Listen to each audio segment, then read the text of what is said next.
Entonces se fue mezclando el idioma, las costumbres, el lenguaje, los hábitos religiosos, ideológicos, políticos, que hoy por hoy es un crisol extraordinario, que representa, pues en un principio todo era muy complicado, muy complejo, pero todo eso fueron elementos fundamentales para poder disfrutar el arte latinoamericano de los Estados Unidos, concretamente en Nueva York, que por ser capital, la ciudad capital, capital del mundo, se concentraban, ahora no solamente los latinos, pero han llegado cualquier cantidad de comunidades europeas, asiáticas, africanas. En esa medida encontramos una cantidad de personal cubano y puertorriqueño que estaba generando todo tipo de manifestaciones. Y de allí que lo que se conoce como hoy en día como salsa, y eso hace ya 50 años, mucho más atrás, venía toda una expresión que se estaba gestando por los cubanos, llamado música afro-cubana, que después llamaron como jazz latino o afro-cuban jazz, música cubana, puertorriqueña, que hacía parte, cada país estaba generando su música folclórica, popular, iban llegando. ¿Qué pasó para irnos acercando al fenómeno de lo que queremos esta noche compartir? Y es, los años 50 fueron muy importantes porque nosotros conocemos muy bien la historia, el desarrollo de la música latina, los que nos hemos invertido a través del tiempo con literatura. Pero ¿qué pasa? Ya se estaba gestando un tipo de música fuerte en los Estados Unidos, que era el jazz, que esa es otra historia extraordinaria de más de 250 años. Y las corrientes que tiene el jazz pueden llegar a más de 200 corrientes a través de 80, 90 años. El jazz norteamericano, una música que partía también del África, pero que el desarrollo es distinto a la música afrocubana y afrolatina, por cuanto la mezcla que se da con el jazz, con distintas razas, en un principio no era una realidad. Era música mucho más negra, pero hecha en Norteamérica por negros norteamericanos a partir de instrumentación europea y fusión de batería. El rock, clave en el ambiente, el blues, que me considero un ignorante del blues, me fascina, hay que leer mucho. Y el blues alimentó mucho el soul latino, que fue la música que se fue generando en 1960, cuando los Beatles estaban desarrollando desde Liverpool todo ese fenómeno, pero ya había norteamericanos desarrollando un fuerte soul, y se dio el caso particular de este músico norteamericano, Chubby Checker, que fue el creador del famoso twist. ¿Quién no escuchamos de todos nosotros el twist? Al twist se le debe gran parte de todo lo que podemos desarrollar con la posterior música latina, la base de la música afrocubana, la base del sur latino, la música puertorriqueña y todos los elementos, los ingredientes que le fueron dando en el Caribe, en el solar prestado que fue Nueva York. Entonces, Chubby Checker, creador del twist,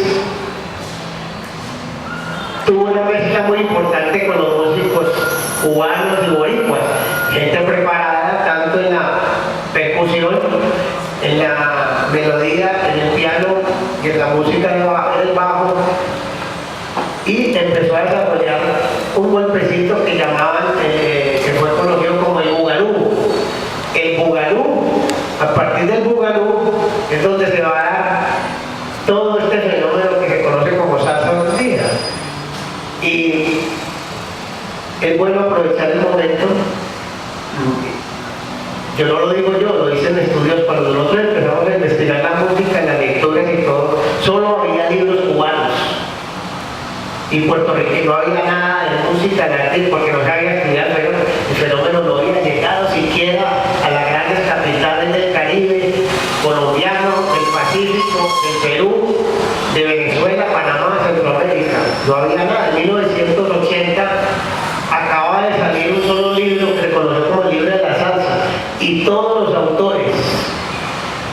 escritores, investigadores del mundo, a partir del libro de la salsa. Esa es una referencia muy importante.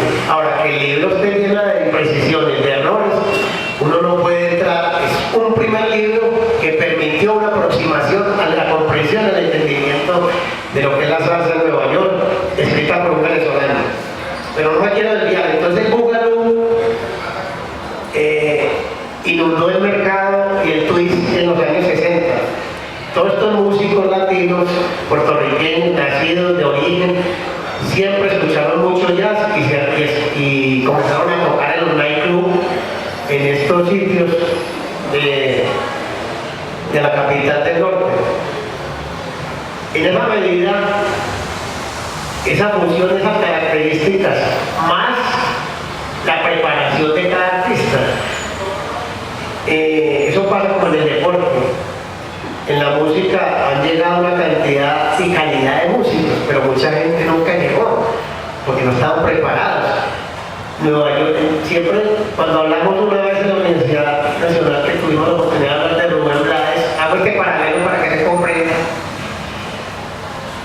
Rubén no nació en Venezuela, ni en Guatemala, ni en Nueva York, ni en Colombia. Panamá era el punto de desarrollo de la música política o la estrategia de este país.